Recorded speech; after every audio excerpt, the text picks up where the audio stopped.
ارے افشا کیوں نہ اچانک اندر گھس جائیں، لطف آ جائے گا۔ شکیلا جیسی سنجیدہ لڑکی کے ذہن میں نہ جانے کہاں سے شرارت گھس آئی۔ مگر دروازہ تو اندر سے بند ہے۔ میں نے پورے 6 ماہ تک ایک نقب زن سے تجوری توڑنے کی تربیت لی ہے، دروازہ بے آواز کھل سکتا ہے۔ تالوت آگے بڑھ کر بولا، تو کھولیے۔ افشا نے سرگوشی کی اور تالوت نے دکھاوے کے لیے ایک کیل جیب سے نکالی، ورنہ یہ بات تو میں بھی جانتا تھا اور شکیلا بھی کہ دروازہ ایک اشارے سے کھل سکتا تھا۔ بہرحال کیل باہر نکل آئی اور دروازہ کھل گیا۔ تب اچانک ہم سب نے اسے زور سے دھکا دیا، دونوں پٹ کھل گئے۔ جمشید بری طرح اچھل پڑا، لیکن یہ بات صرف میں ہی دیکھ سکا تھا کہ تالوت نے اپنی ایک انگلی اوپر کر دی تھی۔ اب اس کا مقصد کیا تھا یہ ابھی میری سمجھ میں نہیں آیا تھا۔ جمشید کی آنکھ کھلی ہوئی تھی، اس نے ہمیں دیکھ کر بھی سیدھا ہونے کی کوشش نہیں کی، البتہ اس کے پاؤں ہلا میں سائیکل چلانے والے انداز میں حرکت کر رہے تھے۔ ویل مسٹر جم، کیا ہو رہا ہے؟ افشا نے پوچھا، لیکن جمشید کے منہ سے آواز نہ نکل سکی، البتہ پاؤں کی حرکت تیز ہو گئی تھی۔ میں نے کہا، جمشید بھائی آپ غالباً الٹے ہو گئے ہیں۔ افشا پھر بولی، مجھے سیدھا کرو۔ جمشید کی آواز ابھری، اس کے چہرے پر بہت زیادہ بوکھلاہٹ نظر آ رہی تھی۔ الٹا کیا ہم نے کیا تھا؟ میں خود ہوا تھا، کہ سیدھے بھی خود ہو جائیے۔ نہیں ہو سکتا۔ کیوں نہیں جانتا کیا ہو گیا؟ بس سیدھا نہیں ہو سکتا۔ اللہ کی مرضی، ہم کیا کر سکتے ہیں؟ افشا شانے اچکا کر بولی، مگر یہ آپ کر کیا رہے تھے؟ عبادت، جمشید نے جواب دیا۔ سبحان اللہ، تالوت پیٹ پر ہاتھ پھیرتا ہوا بولا، اور میں نے چونک کر اس کی طرف دیکھا۔ بات کسی حد تک سمجھ میں آ رہی تھی، جمشید الٹا اپنی مرضی سے ہوا تھا، لیکن بدماش تالوت کی موجودگی میں اپنی مرضی سے سیدھا نہیں ہو سکتا تھا، اور بے اختیار میں تو ہنسی نکل گئی تھی۔ جمشید نے اب سائیکل چلانا بند کر دی تھی، وہ اب ساکت ہم سب کی شکلیں دیکھ رہا تھا، اس کے چہرے پر صبر کے آثار تھے۔ کئی منٹ گزر چکے تھے، میں نے تالوت کی طرف دیکھا، وہ اسی طرح بے تعلق تھا۔ جمشید بھائی، سیمی نے آواز دی۔ آئی ایم سوری لیڈیز، میں آپ لوگ کو اچھا ریسپشن نہیں دے سکتا، آئی ایم سوری، وہ بھرائی ہوئی آواز میں بولا۔ مگر آپ سیدھے تو ہوں۔ افشا نے کہا، نہیں یوں ہی ٹھیک ہے، آج عبادت میں گڑبڑ ہو گیا ہے، آپ جب تک گارڈ کا مرضی ہوئیں گا الٹا رہیں گا۔ جمشید نے ایسی بچارگی سے کہا کہ سب ہنس پڑے۔ میں ایسے ایسا تالوت کے قریب پہنچ گیا تھا، پھر میں نے سرگوشی کی، بس تالوت کافی ہے۔ واقعی؟ تالوت نے میری طرف رخ کیے بغیر کہا، ہاں اس کی بیچارگی پر ترس آ گیا ہے۔ چلو ٹھیک ہے، تالوت نے کہا، اور جمشید پٹ سے نیچے آ پڑا، لیکن اس کا چہرہ اب بھی پرسکون تھا، وہ اسی طرح نیچے پڑا رہا۔ لڑکیاں اب بھی ہنس رہی تھیں۔ لیڈیز اینڈ جینٹلمین، آپ کو تکلیف تو ہوئے گا، میرے کو اٹھا کر کرسی پر رکھ دیں، میرا نروس بریک ڈاؤن ہے، میں کھڑا نہیں ہو سکتا، ہائی پلیز۔ جمشید لجاجت سے بولا، اوفو جمشید بھائی کمال ہے، آخر آپ ہیں کیا چیز؟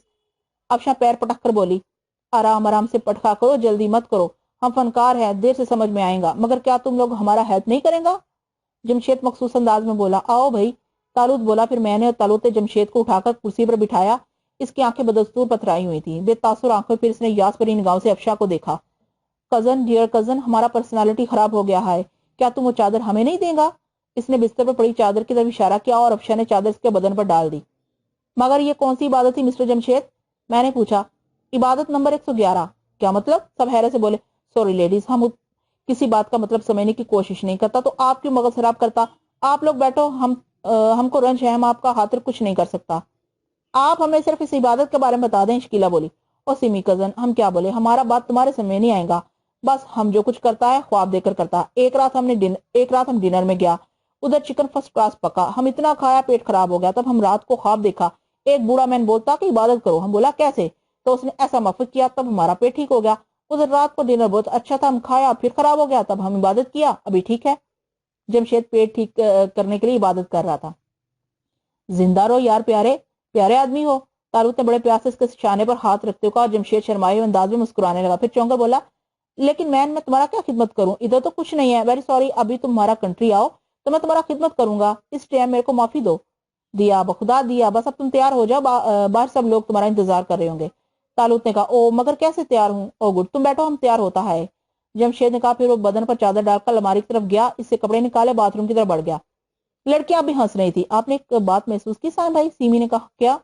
جمشید کے اندر ایک عجیب بات ہے، یہ صورتحال پیش آئی لیکن انہوں نے ہماری طرح گھس آنے کا برا نہیں منایا، بلکہ اس بات پر افسوس کر رہے تھے کہ وہ ہماری خدمت نہیں کر سکتے۔ ہاں یہ بات تو ہے، تالوت نے بھی اعتراف کیا، ایک شمشیر الدولہ بھی ولایت پلٹ تھے۔ غیر ممالک میں سب برے نہیں ہوتے، جو کوئی جس شخصیت کو اپنا لے۔ بہرحال یہ شخص کافی دلچسپ ہے، ہمارے شب و روز کو رنگین بنائے گا۔ میں نے کہا، ہم سب جمشید کے کمرے کے مختلف حصوں میں بیٹھ کر اس کا انتظار کرنے لگے۔ 5 منٹ، 10 منٹ، پھر 15 منٹ گزر گئے، لیکن جمشید باتھ روم سے نہ نکلا۔ ارے کیا ہو گیا اسے؟ احسان نے باتھ روم کے دروازے کی جانب دیکھتے ہوئے کہا، اور اسی وقت اندر سے گٹار کی آواز پھوٹ پڑی۔ سب اچھل پڑے تھے۔ کیا مطلب؟ سیمی حیرت سے بولی، یہ گٹار باتھ روم میں کہاں پہنچ گیا؟